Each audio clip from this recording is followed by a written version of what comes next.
আসসালামু আলাইকুম বন্ধুরা, আপনারা দেখতে পাচ্ছেন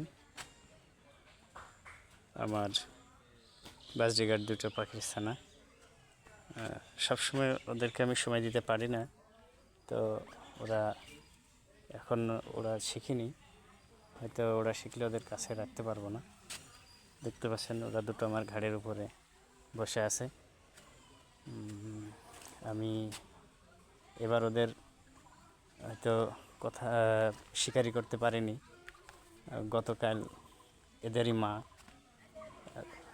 গতকাল এবং আজ দিয়ে 2টা ডিম পাড়ছে, আরও 4-5টা হয়তো পারবে। দেখতে পাচ্ছেন এরা খুব আরামে আছে। এই দেখেন, এই যে ঘাড়ে উঠে যাচ্ছে, আমি যেখানে দিচ্ছি ওরা এই যে ঘাড়ে উঠবে আর কি। এই যে হাতে হাতে আসছে, এরা এই যে ঘাড়ে উঠে যাচ্ছে। এই দেখুন আমার যা গলার ভিতরে চলে যাচ্ছে, শ্বশুরি দিতেছে। আসলেই পশু পাখি তো ভালো লাগে। তো ধন্যবাদ সবাইকে, ভালো থাকবেন। আসসালামু আলাইকুম।